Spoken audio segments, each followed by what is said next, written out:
उपस्थित सर्व भाविक आणि सज्जन, या उपक्रमाचे नियोजक, आपल्या पुण्यनगरीसह जिल्ह्यातून उपस्थित राहिलेले सर्व भाविक आणि सेवेकरी, सर्व आबालवृद्ध, सर्व माता भगिनी, जिल्ह्यातून आणि राज्यातून प्रातिनिधिक स्वरूपात आलेले सर्व सेवेकरी, सर्व पदाधिकारी, या जिल्ह्यातून आलेले अधिकारी वर्ग आणि उपस्थित असलेले सर्व भाविक सज्जन, गेले काही तासापासून मान्यवरांच्या मनोगतातून या भारतीय संस्कृतीचं विशेष महत्त्व आपण समजून घेत होता. यात आमचे संगीतकार गीतेसाहेब असतील, आमचे कीर्तनकार हरिभक्त परायण असतील, सर्व नियोजक असतील. गेल्या 6 वर्षापासून हे नियोजक आपल्या नगरीला आध्यात्मिक सुगंध देऊन आजची भावी पिढी या देशाचे आदर्श नागरिक बनावेत, निर्व्यसनी पिढी म्हणून त्यांचा नावलौकिक राहीन, अशी काही मूल्य, अशी काही पुष्प निमित्तानं त्यातून निर्माण होतील. म्हणून गेली ते 6 वर्ष या नगरीत आपणासाठी या सेवा त्यांनी प्राप्त करून दिलेल्या आहेत. बीड नगरीत पूर्व इतिहास असलेली ही पुण्यभूमी आणि या पूर्व इतिहासावर गेल्या 2 तपापासून आपण या पुण्यनगरीत या कलियुगाचे चालक, पालक, मालक, सर्वस्वी भगवान दत्त महाराज आहेत. भगवान दत्त महाराज म्हणजेच स्वामी महाराज आहेत. मगाशी वाघमारे सरांनी या कार्याचा थोडक्यात अतिशय कमी विस्तारित पण महत्त्वाचा परिचय सांगताना सांगितलं. तथापि खरं तर या विश्वाचे मालक स्वामी महाराजच आहेत. आपला श्वास सुद्धा स्वामी महाराज आहेत. आणि या 120 कोटी जनतेत भारत हे वर्ष आपलं सर्वांचं एक कुटुंब आहे. म्हणून आज नव्या वर्षाच्या निमित्तानं हे नवीन वर्ष आपणा सर्वांना, परिवाराला, भाविकांना, तमाम 120 कोटी जनतेला खऱ्या अर्थानं सुखाचं, समृद्धीचं, भरभराटीचं जावो. या देशातील ही मूलभूत भारतीय संस्कृती सदा सर्वदा समृद्धीकडे वाटचाल करो, अशी या 10 सालाकडून आपण सर्वजण अपेक्षा करूया. ही अपेक्षा करताना त्यासाठी प्रचंड मशागत सुद्धा अपेक्षित आहे. आणि याची सुरुवात आपण वय 5 ते 18 या वयोगटापासून करूया. मागचा पूर्वाधार जर बघितला तर रामायण काळ, महाभारत काळ, अर्वाचीन काळ आणि वर्तमान काळ, या सर्व युगागणिक परमेश्वरानं मानव घडवण्यासाठी अनेक अवतार, अनेक आविष्कार घेतले. या 4ही युगामध्ये कृत, त्रेता, द्वापार, कली केवळ मानव घडवणे, मानवाला सन्मार्गाला लावणे, त्याला प्रशिक्षित करणे, असा हा उपक्रम अव्याहतपणे चालू आहे. म्हणून रामायणकारांनी प्रभू रामचंद्रांना एकच पदवी द्यावी मर्यादा पुरुषोत्तम म्हणून आई वडिलांची आज्ञा शिरसावत मानणारे प्रभू रामचंद्र. रामायण सर्व आपणाला विदित आहे, परंतु त्यातले आदर्शाचे जे पैलू आहेत की काही थोड्या कालावधीनंतर ते राजपुत्र होणार होते, राजगादीवर सिंहासनावर बसणार होते, परंतु काही क्षणात वडिलांकडून सांगण्यात आलं की बाळ तुला वनवासात जावं लागेल.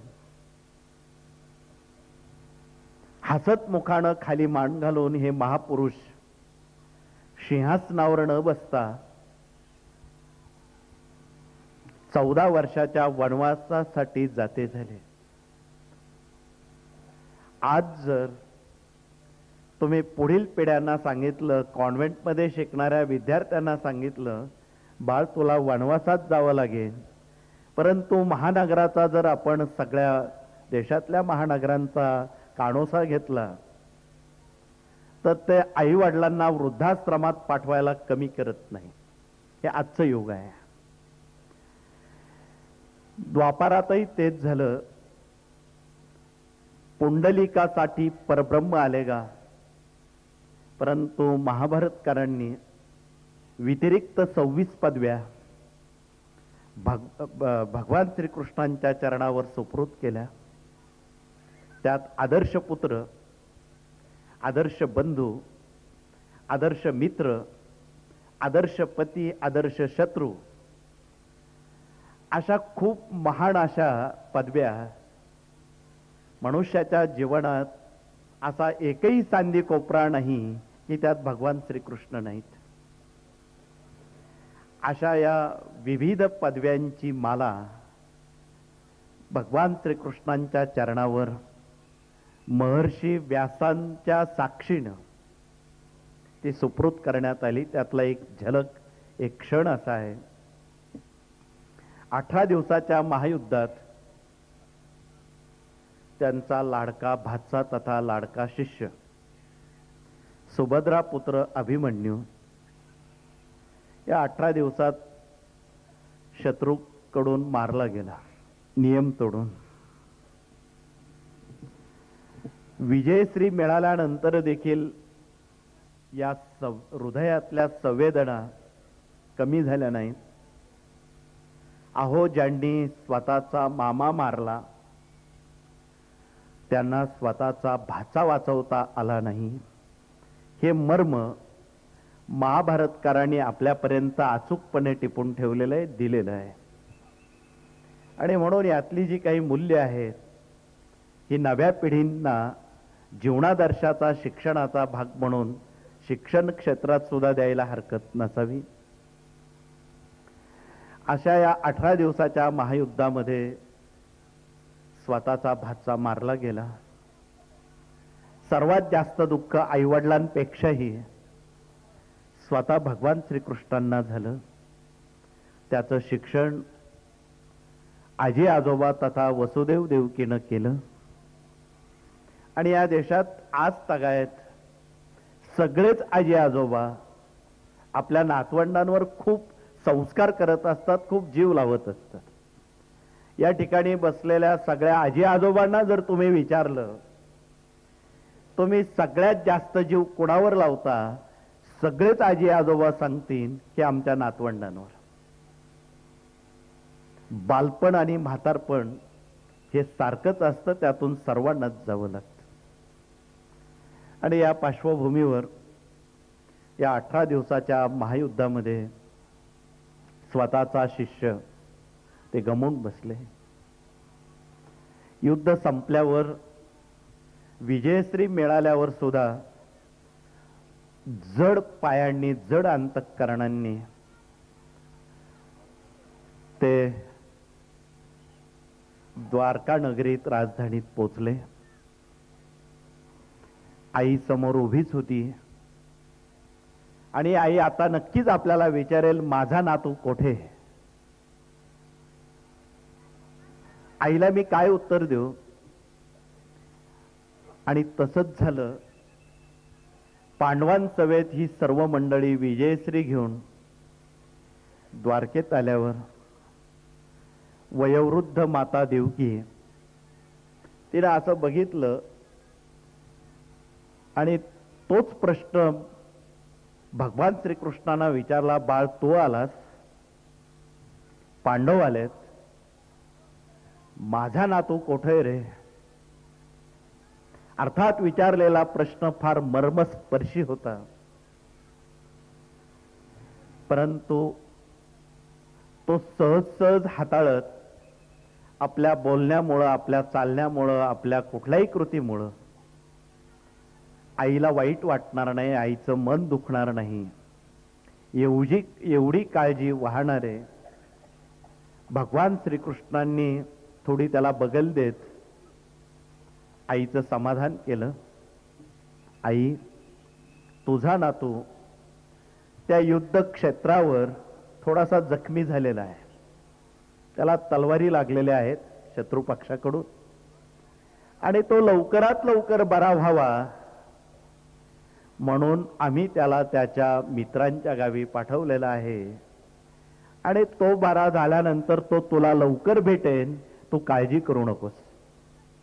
असा खोटा बहाणा स्वतःच्या आईला सांगण्याचं कारण कदाचित असंही असावं की यदा कदाचित जर आपण खरी बातमी आईला सांगितली तर आपल्या नातवाच्या शोकानं त्या मिनिटाला माझे आई वडील स्वर्गाचं दार गाठतील आणि सारी जनता मला दोषी धरेल. म्हणून आपल्या वागण्यामुळं, आपल्या बोलण्यामुळं, आपल्या वर्तनामुळं, आपल्या चालण्या बोलण्यामुळं कोणाचंही मन दुखणार नाही, थोरा मोठ्यांची मनं दुखणार नाहीत, एवढी काळजी स्वतः भगवान श्रीकृष्ण घेत होते. विचारलेल्या मर्मस्पर्शी प्रश्नाला उत्तर देत आईचं त्यांनी सांत्वन केलं, परंतु पुन्हा दुसरा प्रश्न निर्माण झाला. अहो, ज्यांचा जन्म तुरुंगात झाला कंसाच्या, क्षणात त्यांना मावशीकडे, काकाकडे नेण्यात आलं, ते आपणाला ठाऊक आहे. आणि जिनं आपलं सर्वस्व बालपण, संगोपन त्या यशोदा मावशीनं केलं, काकानं केलं, त्यांनाही यांच्याबद्दल काही अपेक्षा होत्या,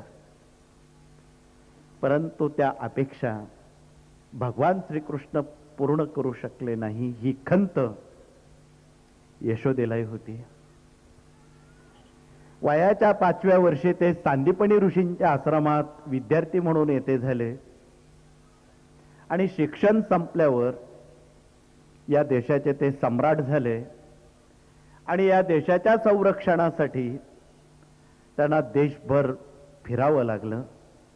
त्यामुळं त्यांच्या कुटुंबाकडे, नातलगांकडे फारसं लक्ष देण्यासाठी त्यांना वेळच मिळाला नाही. ही खंत यशोदेलाही होती. रडून रडून जिनं आपली दृष्टी गमावली त्या यशोदेला सुद्धा काही अपेक्षा होत्या, परंतु त्या पूर्तता करता आली नाही. आणि त्यामुळं युद्ध संपल्यावर त्या द्वारका नगरीत कोणीतरी त्यांना सांगावा पाठवला आणि त्यांना घेऊन आले. नुकतंच युद्ध संपल्यावर भगवान श्रीकृष्ण द्वारका नगरीत येत नाही, ही सगळी मंडळी समोर राजवाड्यात बसलेली आहे. भगवान श्रीकृष्ण युद्धाचा वार्तालाप करतायत आणि वार्तालाप करत असताना समोर मावशी बसलेली आहे. आवाज तो ओळखीचा वाटतो, पण याला बघायचं कसं या विवंचनेत ती असताना अचूकपणे त्यांनी जाणलं आणि स्वतःच्या आईच्या नमस्कार करण्याआधी त्यांनी आपल्या मावशीचा नमस्कार घातला. काय झालं माहित नाही, परंतु एक सत्य घटना घडली. त्या मावशीच्या चरण स्पर्श झाल्याबरोबर त्या माऊलीची गेलेली नजर परत आली. नजर गेली होती, नजर परत आली, ही वस्तुस्थिती आहे. कदाचित मानसिक समाधान मिळाल्यामुळं शारीरिक आजार सुद्धा लवकरात लवकर बरे होतात असं मानसशास्त्र आणि वैद्यकीय शास्त्र सांगतं. आणि मग त्यांनी आपल्या 18 दिवसाचा इतिवृत्त उभयतांसमोर मांडला. मला आपणासमोर महाभारत सांगायचं नाही, परंतु असा पुत्र असावा कृष्णासारखा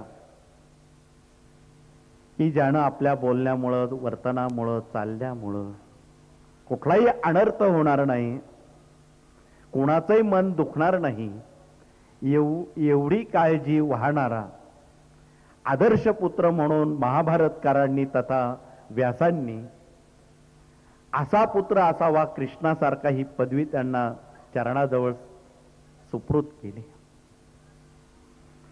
निमित्तानं आज या देशामध्ये घराघरामध्ये पुंडलिक निर्माण होणं जरुरीचं आहे. म्हणून मगाशी प्रस्तावना करणारे आमचे वाघमारे सर आणि त्यांचे सर्व सहकारी, राज्यात आणि देशात काम करणारे, नीतिमूल्य मार्गदर्शन करणारे सर्व आमचे गुरुजन, शिक्षक, प्राध्यापक, प्राचार्य, कुलगुरू या सर्वांच्या साह्यानं, सहकार्यानं या देशामध्ये सेवा केंद्राबरोबर नीतिमूल्य आधाराच्या वेळेत शिक्षक, पालक आणि विद्यार्थी यांना एकत्र आणून उद्याच्या नव्या पिढ्यांना घडवण्यासाठी जी काही आवाहनं आहेत ती आपण सर्वांनी त्याची पूर्तता करणं क्रमप्राप्त आहे. कारण मनुष्य जन्माला येताना एक मासाचा गोळा म्हणून जन्माला येतो, उपजत ज्ञानी नसतो, त्याला खूप घडवावं लागतं, खूप संस्कार करावे लागतात, तेव्हा त्याचा मानव होतो. अशा मानव जातीला 5 मार्गदर्शक गुरु असावे लागतात. पहिले गुरु जन्म देणारे आईवडील, लालन पालन संगोपन कालावधी गेला की ते दुसऱ्या गुरुकडे प्राथमिक शिक्षणासाठी पाठवतात. दुसरे गुरु प्राथमिक शिक्षण शिकवणारे, तदनंतर उच्च शिक्षण शिकवणारे तिसरे गुरु, शिक्षण संपल्यानंतर स्वतःच्या पायावर उभं करणारे, नोकरी, उद्योग, व्यवसाय इत्यादी यात मार्गदर्शन करणारे चौथे गुरु. आणि एकदा तो पायावर उभा राहिला की गृहस्थाश्रमाची जिम्मेदारी त्यावर येऊन पडते.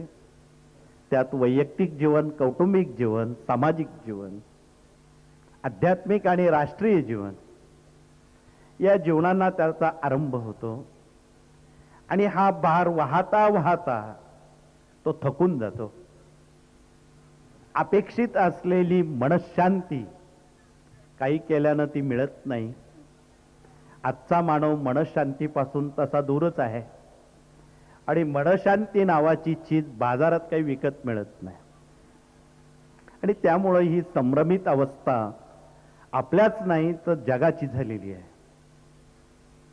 जगात सुद्धा अनेक उपाय केले जात आहेत. 1972 पासून महासत्तेनं चंद्रावर जाण्याचं प्रयोजन केलं. आषाढी एकादशी 1972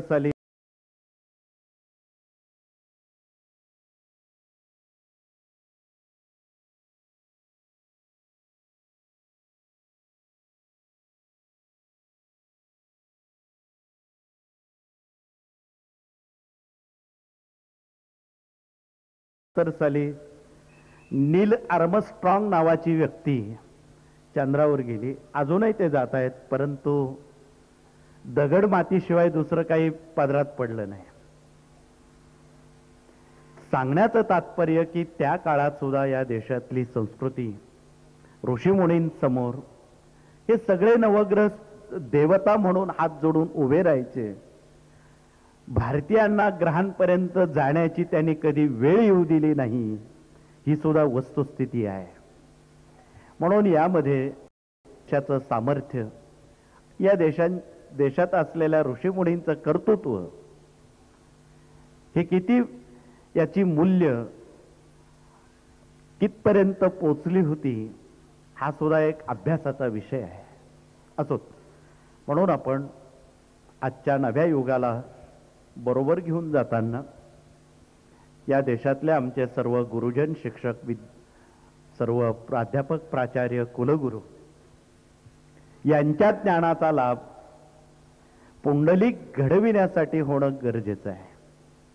आणि आता सांगायचं शिकवायचं झालं तर वय 5 ते 18 या वयोगटाला शिकवलेलं बरं. त्यातले त्यात मोठ्या लोकांची मोठी मुलं शिकण्याच्या वयात असतच नाही, म्हणून त्यांच्या वाटे न जाता पोर वयात, बालवयात शिकवलेलं बरं. आणि हा संदेश प्राचीन कालापासून या देशात ऋषीमुनीसह आमच्या सर्व साधू संतांनी या देशाला आणि महाराष्ट्राला हा संदेश दिला. आपल्या मराठवाड्यात एकनाथ महाराजांनी हजारो संत घडवले. आमच्या तुकाराम महाराजांनी सुद्धा या राज्यात खूप संत घडवले. आमच्या रामदास स्वामींनी सुद्धा खूप संत घडवले. परचक्र परकीय सत्ता असताना सुद्धा, प्रचंड जुलूम असताना सुद्धा प्रत्येक गावोगावी वाड्यागणिक, वस्तीगणिक त्यांनी त्यांचा उद्योग थांबवला नाही. दिया उसका भला, न दिया उसका भला, हम तो फकीर है, या भावनेतून त्यांनी एक धर्मचक्र सुरू केलं. आणि प्रत्येक पाल्याला सांगून, का हो तुमची मुलं आम्हाला द्याल काय, आम्हाला जरा त्यांना घडवायचं आहे, आम्हाला जरा त्यांना शिकवायचं आहे, तुमची मुलं आम्हाला द्याल काय. पालक लोक फार विचार करायचे. हे भगवेधारी लोक येतात, आपणाला काहीतरी सांगतात, आणि उद्या शिक्षण सगळं झाल्यावर जर या लोकांनी आमची मुलं हिमालयात जर पाठवली गेली तर आम्हाला सांभाळायचं कोणी. या भीतीपोटी आम्ही त्यांना काही मुलं दिली नाहीत. 24 वर्ष रामदास स्वामींसारखे संत श्रेष्ठ या देशाची पदयात्रा करत होते. प्रत्येक पाल्याला, पालकांना भेटून, का हो तुमची मुलं आम्हाला द्याल काय, आम्हाला जरा त्यांना घडवायचं आहे, आम्हाला जरा त्यांना शिकवायचं आहे. पण कोणी आम्हाला मुलं दिली नाहीत. दूर कशाला, गेल्या शतकात विवेकानंदासारखा एक तरुण तडफदार व्यक्तिमत्व या देशात समोर आलं. या देशवासियांना त्याने आवाहन केलं, जर मला 100 तरुण मुलं दिली, हा देश मी आर्य बनवून दाखवीन, अशी त्यांची सिंहगर्जना होती. परंतु आम्ही त्यांना फारशी मुलं दिली नाही. व्हायचा तो परिणाम झाला. चुकून जर आज आमच्या सरांनी आपल्या समोर समजा हे आधी घोषवाक्य मांडलं आणि आपणा सर्वांना सांगितलं, का हो तुमची मुलं आम्हाला द्याल काय, तुम्ही एका मिनिटात म्हणाल ही घेऊन जा, पाहिजे असल्यास आणखी देतो, मुलांना आम्ही कंटाळलेलो आहोत, असं नक्कीच तुम्ही म्हणणार. परंतु मुलं ही या देशाची खरी संपत्ती आहे. कंटाळून कसं चालेल. गेले काही तासापासून आपण बसलात, आमच्या बऱ्याच काही माता भगिनी आणि पुरुष बंधू आपसात एकमेकाला विचारतायत, का हो तुम्हाला मुलं बाळ किती आहे, एकमेकाला विचारत आहेत. पण असं का विचारत नाही की तुमच्याजवळ सोनं, नाणं, पैसा, अडका, धन, संपत्ती, ऐश्वर्य, यावर कोण बोलत नाही आणि ते जनतेला नकोय असतं. या सर्व पार्श्वभूमीचा आविष्कार असलेला हा महाराष्ट्र आणि संतांसारखी अनेक श्रेष्ठ या महाराष्ट्रात गावोगावी पायपीट करत होती. तत्कालीन रामदास स्वामींना सुद्धा काही नाशिकच्या लोकांनी प्रश्न विचारले, तुम्ही एवढी 24 वर्ष नाशिकला तपश्चरण केलं, तुम्हाला कधी प्रभू रामचंद्र पावले का? ते काही उत्तर देत नव्हते. पण 24 वर्षानंतर एक दिवस भल्या पहाटे 4 वाजता प्रत्यक्ष प्रभू रामचंद्र येऊन उभे राहिले. तुला काय हवं आहे? यांनी हात जोडून शरणांगती पत्करत, भगवंता मला तुझ्याजवळ काही मागायचं नाही. मला धन नको, द्रव्य नको, संपत्ती नको, मोक्ष सुद्धा नको, मला काही नको आहे. समजा देता आलं एवढ्या 4 गोष्टी दे. देता आलं तर दे. कोणत्या गोष्टी 4? कोमल करणी दे रामा, विमल करणी दे रामा, सज्जन संगती दे रामा, आणि अभेद्य भक्ती दे रामा. देता आलं तर एवढंच दे. मला वाटतं आजच्या मितीला त्यांना नोबेल पारितोषिक द्यायला काही हरकत नसावी. अशा विचाराची संत मालिका या देशात, या राज्यात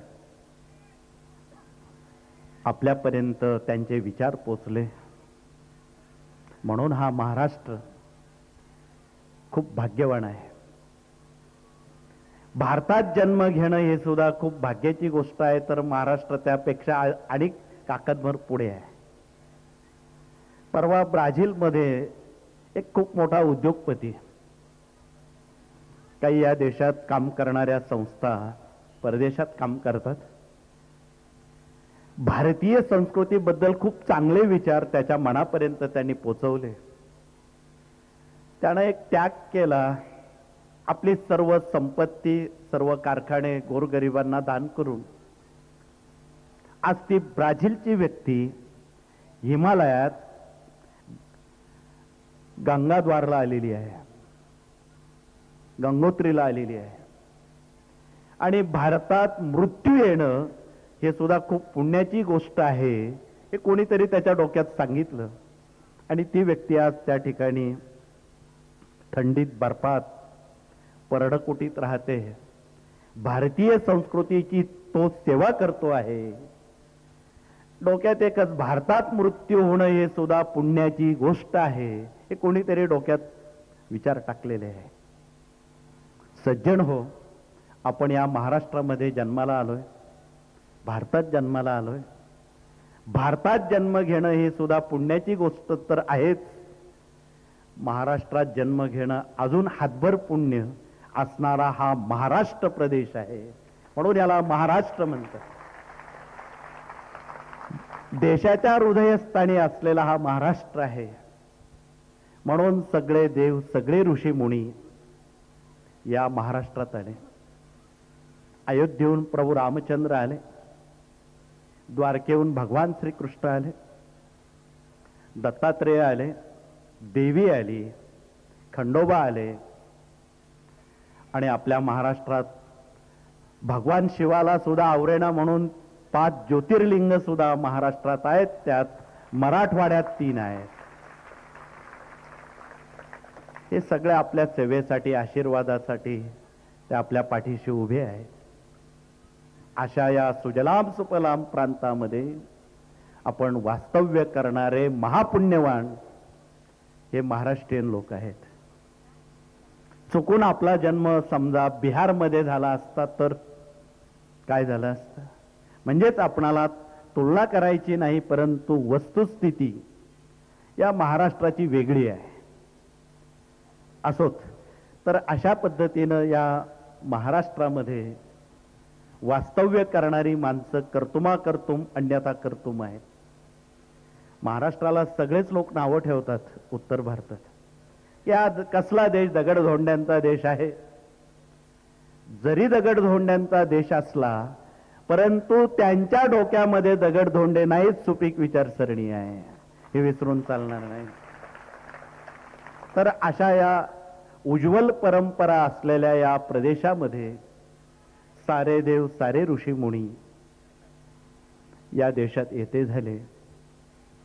आणि या देशाला हृदयस्थ ठेवून या देशाची महती या प्रांतानं या राज्यानं वाढवलेली आहे. म्हणून आपण पुंडलिकासाठी परब्रह्म आले गा द्वारका नगरी सोडून परब्रह्म भगवान श्रीकृष्ण पायपीट करत पंढरपूरला आले. न जाणो हा महाराष्ट्र प्रांत हा देशाचं हृदय आहे.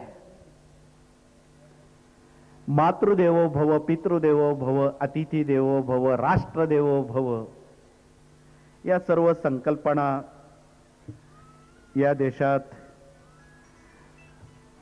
योग्य त्या पद्धतीत जर रुजल्या तर त्या जगात आणि देशात रुजल्या जातात. म्हणून या देशाचं वेगळेपण आणि विशेष महत्त्व हे असामान्य पदाकडे नेणार आहे. म्हणून असे पुंडलिक या देशात नव्या युगात नीतिमूल्य आधारातून मूल्य संस्कारातून ते घडावेत म्हणून आमच्या सरांनी या महाराष्ट्रामध्ये सर्व शिक्षक, विद्यार्थी, पालक यांना एकत्र आणून दरमहा या नव्या पिढ्यांना घडवणे, सन्मार्गाला लावणे, आदर्श नागरिक आणि निर्व्यसनी पिढी म्हणून त्यांची कुवत निर्माण करणे, गुणवत्ता निर्माण करणे हा एक अतिशय महत्त्वाचा विभाग या कार्यातून चालवला जातोय. या पाठोपाठ कुठलाही मोबदला न घेता बिनामूल्य मार्गदर्शनाद्वारा या जगतात, या देशात निर्माण होत असलेल्या तमाम मानवी समस्या, आदिदैविक, आदिभौतिक, आध्यात्मिक समस्या निर्मूलन करण्याचं काम देखील या कार्यातून केलं जाते. कार्याचा परिचय आपणा सर्वांना आहे. परंतु किती समस्या अवघड, कठीण, जटिल असू देत, या सर्व समस्या अध्यात्मापेक्षा धाकट्या आहेत. म्हणून आपण संकट काळी देवाकडे का जातो, देवाला का हात जोडतो हे आपल्या लक्षात येईल.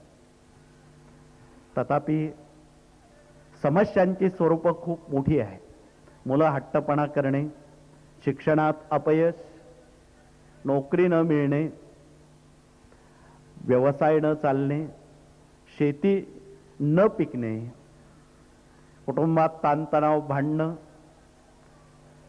कुटुंबात कर्जबाजारीपणा, मुलाबाळांचे विवाह लवकर न होणे, झाले तर काही पण परंतु निर्माण होणे, त्यात अपत्य न होणे, असाध्य आजार निर्माण होणे आणि सर्वात शेवटचं मनशांती न मिळणे. आज या देशामध्ये आणि राज्यामध्ये या समस्या कमी नाही. परंतु या ठिकाणी आज प्रश्न उत्तर करणारे, नीतिमूल्य मार्गदर्शन करणारे आणि ग्राम अभियानात सहभाग घेणारे मोठ्या प्रमाणात जिल्ह्यातून, राज्यातून प्रतिनिधी आलेले आहेत. कृपया त्यांनी उभं राहून आपला परिचय करून द्यावा. प्रश्न उत्तर विभाग, मूल्य शिक्षण विभाग, ग्राम अभियान विभाग या विभागाच्या वतीनं धन्यवाद. पण बसलेल्या संख्येत आपण तसे खूप कमी पडत आहोत असं मला दिसतंय. तर त्या दृष्टीनं आपल्यातही आता संख्या वाढणं आणि वेळोवेळी दरमहा प्रशिक्षण घेणं त्याची जरुरी भासू लागलेली आहे. या पाठोपाठ मराठी अस्मिता आणि भारतीय संस्कृतीत काम करणाऱ्या भगिनी वर्ग आलेला आहे. अर्थात ही जबाबदारी प्राचीन कालापासून भगिनींकडे दिलेली आहे. कृपया त्यांनी उभं राहून आपला परिचय करून द्यावा मराठी अस्मिता आणि भारतीय संस्कृतीच्या विद्यमानानं. धन्यवाद. बसलेल्या भगिनींना खुश खबर आहे की वर्षभरात येणारे सर्व सण, वार, व्रत, वैकल्य, कुलधर्म आणि कुलाचार याची पूर्तता आपण या भगिनींकडून करून घ्यावी. या व्यतिरिक्त भगिनींना अध्यात्माकडून काही अपेक्षा आहेत की आपली कुटुंब, आपली मुलं बाळं यांचं शिक्षण, कर्तृत्व याबद्दल काही मागण्या आहेत, तर आपल्या कुटुंबात सर्वांना शांतता मिळावी, सुखी समाधान मिळावं, त्यांनी असावं. आणि सगळ्यात महत्त्वाचं, कुटुंबात कोणालाही आणि कुठलंही व्यसन असता कामा नये. ही रास्त भावना या देशातल्या तमाम भगिनींची आहे.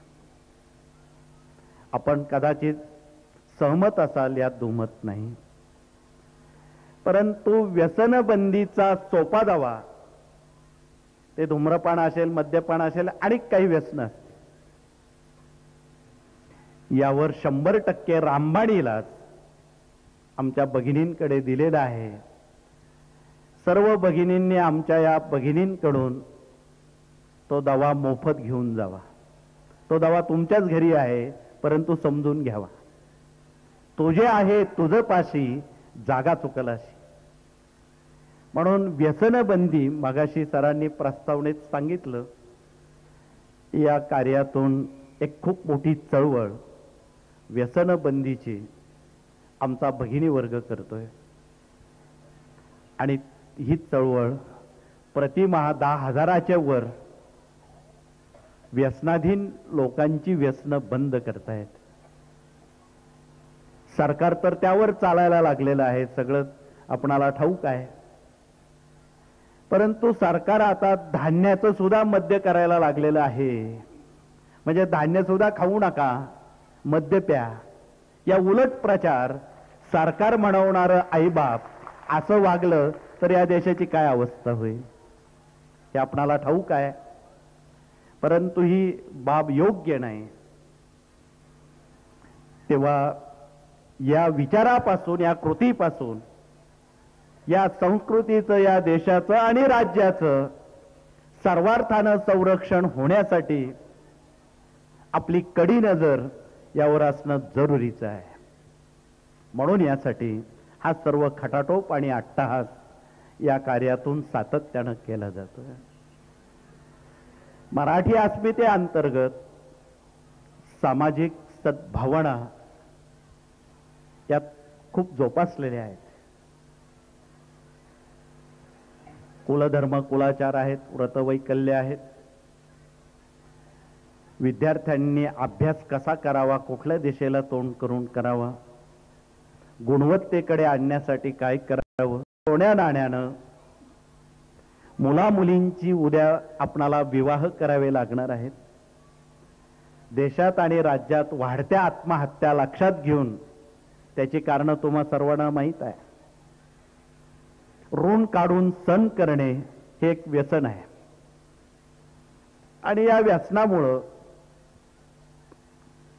तमाम मानवजात रसातळापर्यंत पोचत चाललेली आहे.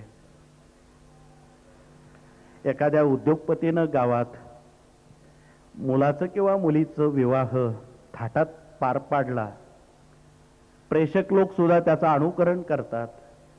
सावकार आणि बँकांकडे जाऊन याची पूर्तता करून त्याप्रमाणे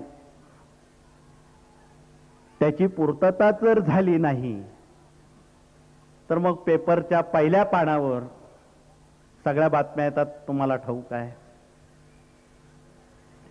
विवाहात काही पण परंतु झाले त्या वृत्तपत्रामध्ये हुंडा, बळी, जळून मृत्यू या बातम्या रोजच्याच झालेल्या आहेत. या ठिकाणी आमची सर्व वृत्तवाहिन्या, वृत्तपत्र ही सगळी आलेली, तुम्ही त्यांना विचारा की गेल्या स्वातंत्र्य उत्तर काळात 60 वर्षात पहिल्या पानावर एका चांगल्या जावयानं सासऱ्याकडून घेतलेला हुंडा निसंकोचपणे परत केलाय अशी एकही नोंद नाही, एकही बातमी नाही. म्हणून जग कोठे चाललंय याचा सुद्धा कानोसा घेणं क्रमप्राप्त आहे. म्हणून यासाठी या कार्यातून सेवेकऱ्यांचं ग्राम अभियान, पूजनीय महात्मा गांधी, सर्व संत मालिका यांचे जीवनादर्श आपल्याला अभ्यासक्रमात, नव्या अभ्यासक्रमात आणि भारतीय शिक्षण व्यवस्था हिचं पुनर्जीवन करणं जरुरीचं आहे. गेली 60 वर्ष धकली गेली, परंतु आता शिक्षण क्रमात पुनर्जीवन होणं जरुरीचं आहे. म्हणून आपण महाराष्ट्र शासनाला सांगितलेलं आहे की तुम्ही आता पहिलीपासून तर IAS पर्यंत शिक्षण क्रमात बदल होणं आणि त्याचं पुनर्जीवन करणं जरुरीचं आहे. असो तर अशा पद्धतीत आपणाला बिना हुंडा बिना सोन्या नाण्यानं विवाह करणं क्रमप्राप्त. यासाठी या कार्यानं विवाह मंडळ गावोगावी स्थापन केली, केंद्रणे स्थापन केली. कृषी विभागाचं काम करणारे शेतकरी कृषीचं काम करतायत. या ठिकाणी विवाह मंडळाच्या वतीनं आणि कृषीच्या वतीनं आमच्या प्रतिनिधींनी आपला ओळख परिचय करून द्यावा. या विभागात काम करणारे पुढे येऊन. धन्यवाद. परंतु यात आता आपल्याला मोठ्या प्रमाणात वाढ करणं क्रमप्राप्त आहे. यामध्ये आपण आरोग्यात मागे नको म्हणून आमची वैद्यकीय सेवा देणारे डॉक्टर लोक आलेले आहेत. त्यांनी पण पुढे येऊन आपला ओळख परिचय करून द्यावा. बीड शहरात आमची सगळी डॉक्टर मंडळी खूप कामाला लागलेली आहे.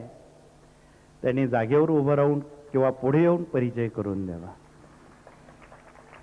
या देशाला अनारोग्याकडे आपण बघतो. स्वाईन फ्लू सारखे, बर्ड फ्लू सारखे आजार, कॅन्सर सारखे आजार, HIV सारखे आजार, ब्लड प्रेशर, डायबेटिक्स, हृदयविकारासारखे आजार आणि त्याचे हे लोक शिकार होतात. परंतु गेल्या 60 वर्षाचा जुना आजीबाईचा बटवा परत आपणाला त्याचं नूतनीकरण करून त्याचं पुनर्जीवन करून तो आपल्या जवळ सुपूर्द करायचा आहे. दवा फार सोपा आहे, सगळ्यांच्या घरी तो आहे.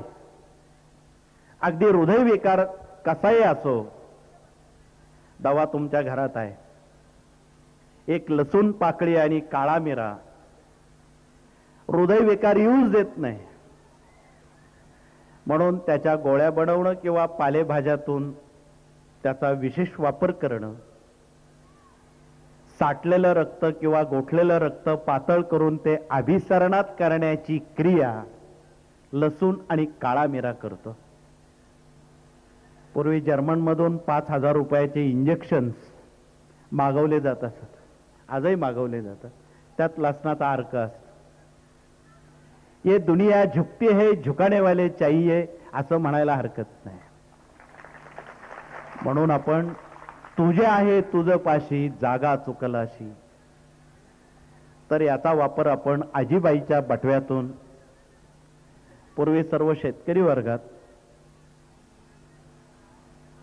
काटकपणा, निरोगीपणा आणि कुठल्याही शेतकरी वर्गात कोणालाही कधी हृदयविकाराचा त्रास झाल्याची नोंद नाही. सकाळी शेतात काही क्षण काम करून न्याहारीच्या वेळी भाकरी आणि लसणाच्या चटणीबरोबर ते काम खायचे. वयाची 80-90 वर्ष ते लोक यथाशक्ती आपली शरीर यष्टी निरोगी ठेवायची. कुठलाही त्रास नाही, काही नाही. 100 वर्षापर्यंत ते आयुष्य यशस्वी करून दाखवायचे. आणि आज 18 वर्षाचे 10 वर्षाच्या मुलांना नको ते आजार आपण आज बघतोय. म्हणून आरोग्य धड तर सर्व धड, आणि ज्याचं आरोग्य धड नाही, ज्याचं अहिक धड नाही, त्याला अध्यात्मात सुद्धा काही अर्थ नाही, काही सेवा करतायत. म्हणून यासाठी आपण आरोग्य धन संपदा या उक्तीनं आपण सर्व डॉक्टर लोकांचा ज्ञानाचा लाभ घेऊन वेळोवेळी आरोग्य शिबिर घेऊन आपण तो लाभ घ्यावा.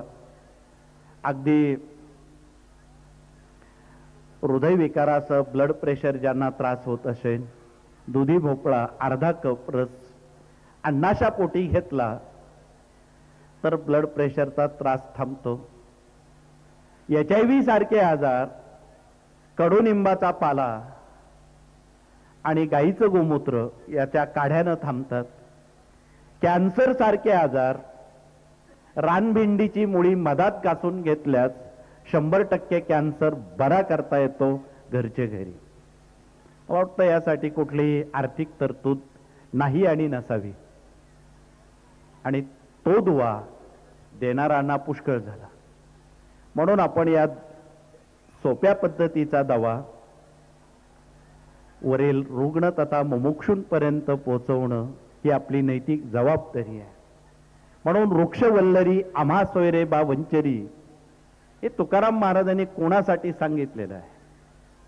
तर आरोग्य धन संपदा या उक्तीप्रमाणे आपणाला या विश्वात असणारे सर्व आजार, कारण मनुष्य जन्माला येताना परमेश्वरानं 3 आजार त्याच्या पाठीशी लावलेले आहेत.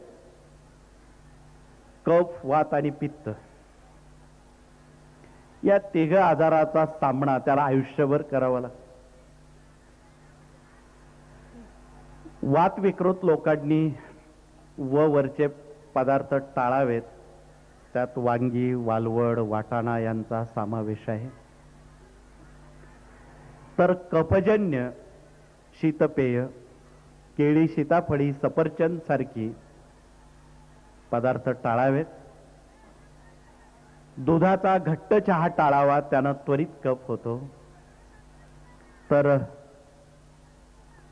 पित्तासाठी तुरीचं वरण, पोहे, हिरवी मिरची हे टाळावेत. परंतु आपण त्या वस्तूंना विशेष महत्त्व देतो आणि त्यामुळं या आजाराचा आपण शिकार होतो. असोत, मी अधिक वेळ आपला घेणार नाही.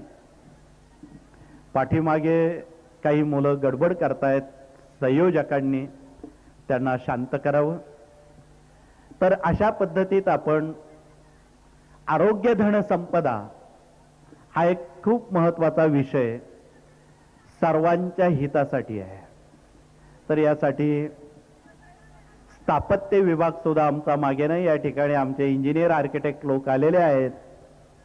त्यांनी आपला परिचय करून देताना एक आनंद वाटेल की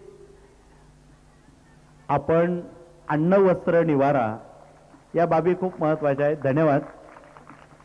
तर गावाची रचना, घरांची रचना, वास्तूंची रचना, मंदिरांची रचना, कारखान्यांची रचना, गावात असलेली ग्रामपंचायत पासून तर दिल्लीच्या लोकसभेपर्यंत शासकीय, प्रशासकीय वास्तू आणि निवासस्थानं कशी असावीत हा एक महत्त्वाचा मुद्दा आहे.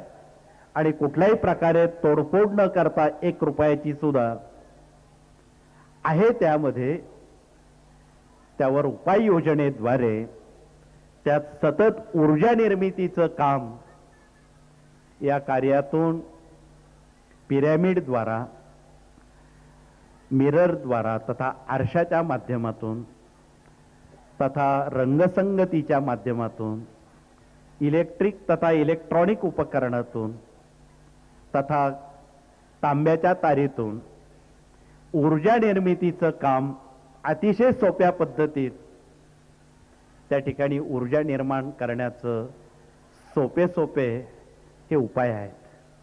याचा अवश्य सर्वांनी लाभ घेतल्यास त्या गावच्या शाळा असतील, दवाखाने असतील, मंदिरं असतील, कारखाने असतील, शेती असेल, घर असेल, या सर्व बाबींना अतिशय उपकृत करणारी ही माहिती या कार्यातून उपलब्ध आहे.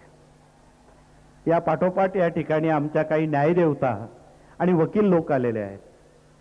यांच्याकडे सुद्धा खूप महत्त्वाची जिम्मेदारी या कार्यानं दिलेली आहे. आज तगायत भारतीय न्यायालयात गीतेवर हात ठेवून शपथ दिली जाते वादी प्रतिवादींना. देवाची शपथ खरं बोलेन, खोटं बोलणार नाही, न्यायाधीश शपथ देवतात. परंतु गीतेवरच का हात ठेवला जातो, अन्य किताबांवर का नाही? तर गीतेमध्ये, गीतेच्या 14व्या अध्यायात ब्रह्मसूत्र आलेलं आहे आणि भारतीय घटना स्वतः भगवान श्रीकृष्णाने त्या थोर सज्जनांना कुरुक्षेत्रावर सांगितली. ती उपरोक्त माहिती या 14व्या अध्यायात आलेली आहे. पूजनीय टिळकांसारख्या विभूतींनी मंडाले येथे तुरुंगात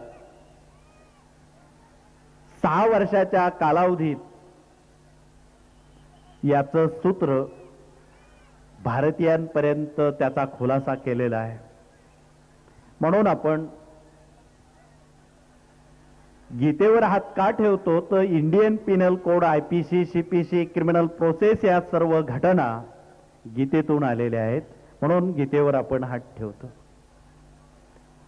ही मूलभूत आणि या सर्व बाबी आज शिक्षण क्रमात असणं आवश्यक आहे. मला वाटतं कानून शिकण्यासाठी LLB व्हावं लागतं, सगळे होत नाहीत. परंतु LLBचा जो अभ्यासक्रम आहे तो जर 5वी ते 12वी यात थोडा थोडा दिला तर 12वीचा विद्यार्थी त्या तोडीचा कानून जाणणारा आदर्श नागरिक यातून बनू शकतो. म्हणून यासाठी हा सर्व खटाट होतो. परदेशात रस्त्यात थुंकत नाही. तुम्ही जर आज लोकांना सांगायला गेलं तुमचं कोणीच ऐकणार नाही. का? आम्ही ते शाळेत शिकवत नाही. म्हणून शाळेत काय काय शिकवायला पाहिजे हा सुद्धा महत्वाचा भाग आहे. परंतु आज कॉन्व्हेंट असणाऱ्या इंग्रजी शाळांमध्ये आई वडिलांखेरीज काही नातं सुद्धा शिकवलं जात नाही.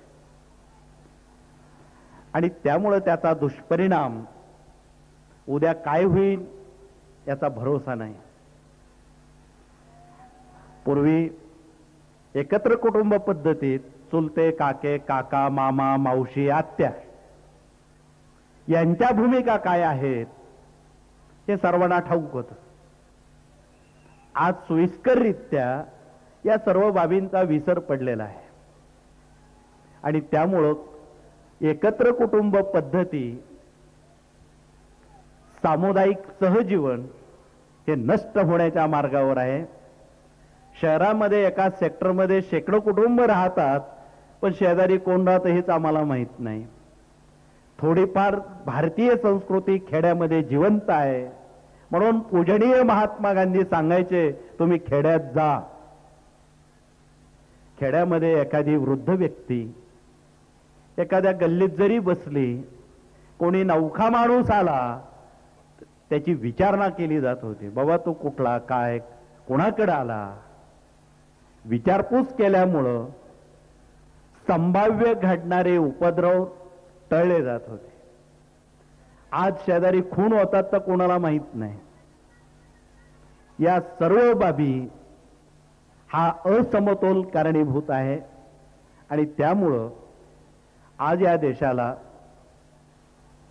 राष्ट्रीय एकात्मता, सामुदायिक ऐक्य, सामुदायिक सद्भावना निर्माण होणं जरुरीचं आहे. म्हणून गेल्या काही महिन्यापूर्वी त्र्यंबकेश्वरी गुरुकुल पीठात एक ऐक्य मंत्र मिळाला. 1 मिनिटात सर्वांना म्हणता येईल असा, की ज्यामुळं प्रत्येकाचं वैयक्तिक, कौटुंबिक, सामाजिक आणि राष्ट्रीय स्तरावरचे जे काही मतभेद असतील, या 10 सालात ते आपण कायमचे नष्ट करून टाकायचे आहेत मतभेद. आणि आपण एका दिलानं या 120 कोटी जनतेमध्ये एक कुटुंबासारखं आपणाला सामुदायिक ऐक्य, सामुदायिक बांधिलकी पत्करावी लागणार आहे. तर हा देश महासत्तेकडे जाईल. म्हणून संस्कार केले तर संस्कृती टिकेन, संस्कृती टिकली तर धर्म टिकेन, आणि धर्म टिकला तर राष्ट्र टिकेन.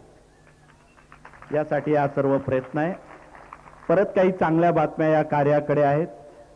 उद्याच्या 9 तारखेला विदर्भामध्ये 8 जिल्ह्यात मोठे उपक्रम आहेत.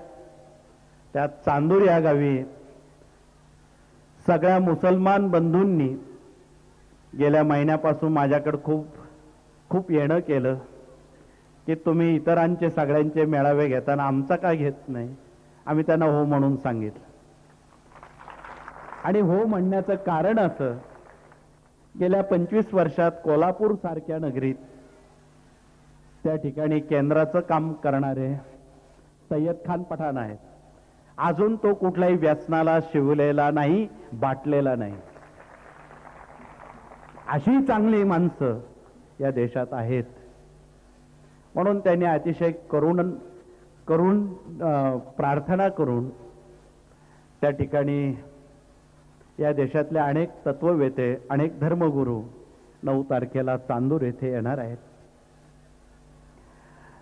अनेकांच्या अनेक अपेक्षा या कार्यातून सर्वार्थानं या देशात ऐक्य नांदावं, राष्ट्रीय एकात्मता निर्माण व्हावी, हा त्यामागचा हेतू आहे. म्हणून यासाठी या कार्याचा हा सर्व प्रयत्न आहे. पण आपण सर्वांना जर बरोबर घेऊन चाललात तर ते शक्य आहे. म्हणून यासाठी आपण पहिली मैत्री शिक्षक लोकांची करून त्यांच्याकडे नीतिमूल्याचं काम द्यावं, डॉक्टरांशी मैत्री करून आरोग्याचं काम त्यांच्याकडे द्यावं, त्यांच्या ज्ञानाचा जनतेला लाभ होईल. स्थापत्याचं ज्ञान असलेले इंजिनियर यांच्याकडून वास्तूचं ज्ञान प्राप्त करून घ्यावं, तर कानूनचं ज्ञान न्यायदेवता आणि वकील लोकांकडून घ्यावं, तर कृषीचं काम आमच्या सर्व शेतकऱ्यांनी करावं, तर भारतीय अस्मिता, भारतीय संस्कृती शाबूत ठेवण्याचं काम आमच्या माता भगिनींनी करावं. अशी जर कामं आपण वाटून घेतली तर शक्य आहे. म्हणून 10 की लकडी एक्का बोजा या उक्तीप्रमाणे या प्रत्येक विभागानं आपापल्या कार्याच्या जबाबदाऱ्या यशस्वीपणे स्वीकारून या ऐक्य मंत्राला सामोरं जाऊन निदान दिवसभरात एकदा तरी 1 मिनिट तो ऐक्य मंत्र म्हणावा. अर्थात तो सर्वांसाठी आहे, तमाम मानवजातीसाठी आहे. केवळ हिंदू म्हणणाऱ्यांसाठीच आहे असं नाही, तमाम या देशामध्ये वास्तव्य करणाऱ्या मानवजातीसाठी आहे. म्हणून आपण या कार्यातून सर्वधर्म समभाव या उक्तीचं परिपालन या स्वामी कार्यातून केलं जातं. जन्माला येताना कुठल्याही जातीचा वर्णाचा शिक्का मारून तो जन्माला येत नाही. म्हणून आपण सर्वजण गुण्या गोविंदानं, एक दिलानं, पण सर्वांना बरोबर घेऊन आपणाला पुढील 21व्या शतकाची वाटचाल या 10 सालापासून आपणाला सुरुवात करावीच लागणार आहे. म्हणून यासाठी हा सर्व नियोजकांनी या 2 तारखेला हे नियोजन केलं. या मागचा कदाचित हा अर्थ असू शकेल. या नव्या सालाचा हा शुभारंभ आहे आणि या शुभारंभाला आपण सर्वजण एकत्र यावं काय, आचारा विचाराची देवाणघेवाण करावी काय, हा सुद्धा त्यातलाच एक महत्वाचा भाग आहे. म्हणून आपण या सर्व विचारांनी एकत्र येऊन उद्याच्या संभाव्य या स्थितीला सामोरं जाताना पुढे काही वर्ष थोडेसे प्रतिकूल आहेत, निसर्ग आपत्ती आहेत, त्यात भूकंप आहे, सुनामी आहे, बरंच काय काय आहे. परंतु भूकंप होऊ नये म्हणून आपण मराठवाड्यात गेली काही वर्षापासून भूकंप शांती यंत्राची स्थापना, त्या देवतेची स्थापना केलेली आहे. त्या ठिकाणी आमचे याज्ञिकी विभाग सांभाळणाऱ्या प्रतिनिधींनी आपला त्या निमित्तानं ओळख परिचय करून देताना आपल्या मराठवाड्यात प्रत्येक तालुक्यावर त्याची स्थापना करावी, केंद्रनिहाय करा किंवा सार्वजनिक ठिकाणी करा किंवा तहसील कार्यालयात करा, आणि दर 15 ऑगस्ट 26 जानेवारीला त्याचं संबंधितांच्या हातून 1 मिनिटाचं पूजन करा. एवढं पुष्कळ झालं. देशात येणारं वादळ थांबवण्यासाठी एक ध्वज आहे, वार्ता आकर्षक ध्वज त्याला म्हणतात. कालच्या पंधरवाड्यात मुंबईला खूप मोठं थैमान आणि त्यात मुंबईवर खूप मोठं संकट येणार होतं. पण आमचे मुंबईचे लोक हुशार, त्याने आदल्या दिवशी तो ध्वज फडकावला. 50 मैलावरून ते वादळ पिछेमुड करून मुंबई वाचली. आम्ही त्याआधी सिंधुदुर्गात आलेल्या वादळात संबंधितांना सांगितलं, पण ते कोकणातले लोक तोपर्यंत आमच्यापर्यंत पोहोचलेले नव्हते. त्यामुळं मधल्या काळात आंब्याची, काजूची, नारळांची प्रचंड प्रमाणात नुकसान सिंधुदुर्गात, रत्नागिरीत झाली. म्हणून या निसर्ग आपत्तीपासून संरक्षण होण्यासाठी आपण या कार्यातून थोडासा जर अभ्यास केला तर आपले नुकसान आपण टाळू शकतो. गेल्या काही दिवसात महाराष्ट्रात तशी वादळानं खूप नुकसान केले. खरीप रब्बीची नुकसान झाली, द्राक्ष पिकाची, फळ शेतीची नुकसान झाली. पण यामध्ये आमचे शेतकरी काही वाचलेत. ते का वाचले त्यांनी सांगावं. शेतीच्या पंचक्रोशीत असलेली सेंद्रिय दैवत, रक्षण करणारी दैवत ती कारणीभूत आहेत. शेतीच्या पंचक्रोशीत असणारे म्हसोबा, मुंजा, मावलाया, वेताळ इत्यादी या दैवतांचे केलेले सन्मान, केलेली प्रार्थना कर्तृत्वाला कामात आली. शेजारी गारा पडतायत शेजारच्या शेतीत आणि याच्या शेतीवर एक सुद्धा गार नाही, कुठली नुकसान नाही. का झाली नाही आणि का झाली याचा सुद्धा अभ्यास करणं महत्वाचं आहे. म्हणून या अभ्यासातून आपणाला एक डोळसपणे सेवेकऱ्यांचं ग्राम अभियान जनतेपर्यंत पोहोचवायला मदत होईल आणि येणारं अरिष्ट, येणारं संकट टाळण्यासाठी या कृती उपयोगात पडते. पर्जन्य येण्यासाठी सुद्धा आपण यापूर्वी अनेक वर्षापासून पर्जन्य सुक्त म्हणता. पाऊस येणारच नव्हता, परंतु सेवेकऱ्यांच्या अथक परिश्रमातून मराठवाड्यात पाऊस झाला, बऱ्यापैकी पाऊस झाला आणि सरकारचं मोठं ओझं. तुम्ही धान्य विकत आणलं असतं पण पाणी काही विकत आणलं असतं का? म्हणून परमेश्वराला ती काळजी, नुकसान का होईना, काही का होईना, परंतु पर्जन्यमान आल्यामुळं काही दिवसासाठी तर पाण्याची चिंता मिटलेली आहे. तर अशा पद्धतीनं या निसर्ग दैवतांना, पंचमहाभूतांना आपण सांभाळणं, त्यांना जाणून घेणं हे या कार्यात शिकवलेलं आहे. तर त्या दृष्टीनं आपण या सर्व बाबी कराव्यात. मागाशी आमच्या दोरडे साहेबांनी 6 आणि 7 तारखेच्या संदर्भात फेब्रुवारीच्या आपणा पुढे एक संदेश दिलेला होता. त्याची पूर्वसंकल्पना अशी आहे की भगवान श्रीपाद श्री वल्लभ आणि नरसिंह सरस्वती यांची कर्मभूमी नरसोबाची वाडी, या स्वामी युगाचे युगप्रवर्तक आणि परमपूज्य दादांचे गुरु नारायणदासजी पिटले महाराज यांचा दीक्षा विधी पंचगंगा माईच्या तीरावर नरसोबाच्या वाडीला स्वतः श्रीपाद श्री वल्लभ स्वामींनी त्यांना दीक्षा दिली.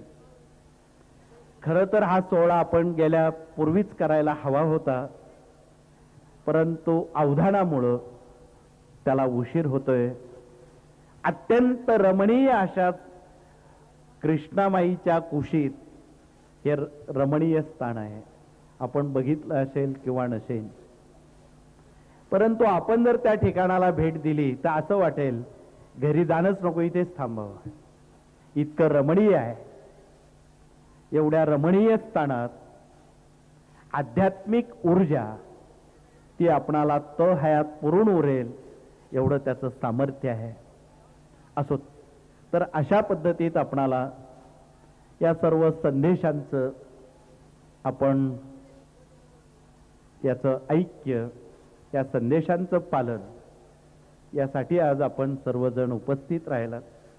नव्या सालाच्या या शुभदिनी आपण आपला बहुमोल वेळ खर्ची घालून आलेला आहात. ही केवढी भाग्याची गोष्ट आहे आणि चांगल्या गोष्टी सतत आपल्या कानावर जाव्यात. आपल्या परिवाराला मनःशांती मिळावी, आपली मुलं बाळं, पुढील पिढी सुसंस्कारित व्हावी, शेतीवाडी आपली चांगली पिकावी, उद्योग व्यवसायाला यश मिळावं, प्रत्येक कुटुंबात चांगल्या गोष्टी घडाव्यात अशी अपेक्षा व्यक्त करून या 10 सालाचं आगमन आपण या औचित्यानं करू आणि आपल्यामध्ये राष्ट्रीय एकात्मता निर्माण हो. भारतवर्ष हे आपलं कुटुंब आहे. या कुटुंबात आपण गुण्या गोविंदानं सकारात्मक भावनेनं आपण काम करावं. ऐक्य मंत्राचा आपण संदेश सर्वांपर्यंत पोचवावा एवढं कळकळीचं सांगून पुनश्च आपणा सर्वांना धन्यवाद देऊन भारत मातेचा आशीर्वाद, स्वामींचा आशीर्वाद सदैव आपल्या पाठीस राहो. या सेवेकऱ्यांच्या ग्राम अभियानाला ऊर्जित आणि सुबत्त अवस्था प्राप्त हो अशी स्वामीचरणी प्रार्थना करून पुनश्च एकदा आपणा सर्वांना धन्यवाद देऊन मी माझे 2 शब्द थांबवतो. जय हिंद, जय महाराष्ट्र, श्री स्वामी समर्थ. जिल्हा न्यायाधीश माननीय चव्हाण साहेब हे परमपूज्य गुरुमाऊलींचा सत्कार करतील.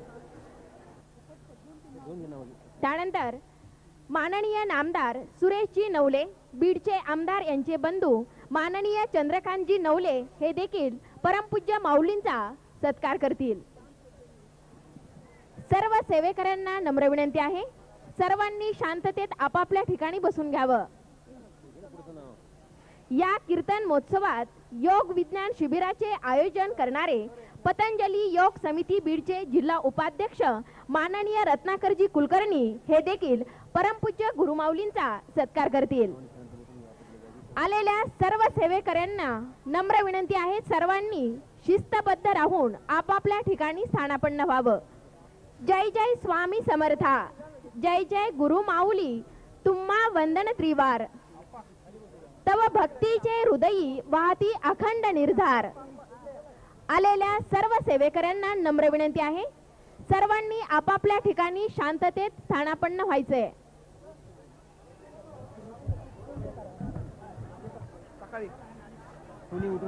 जय जयकार झाल्याशिवाय कुठल्याही सेवेकऱ्यांनी आपापली जागा सोडायची नाहीये. सर्व सेवेकऱ्यांनी आपापल्या ठिकाणी बसून घ्यावं.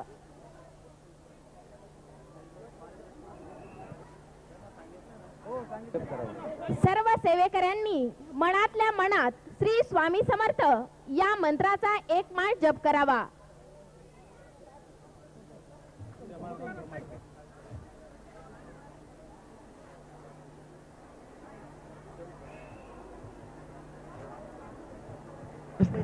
निरोप करायला बरं, सुस्वागतम.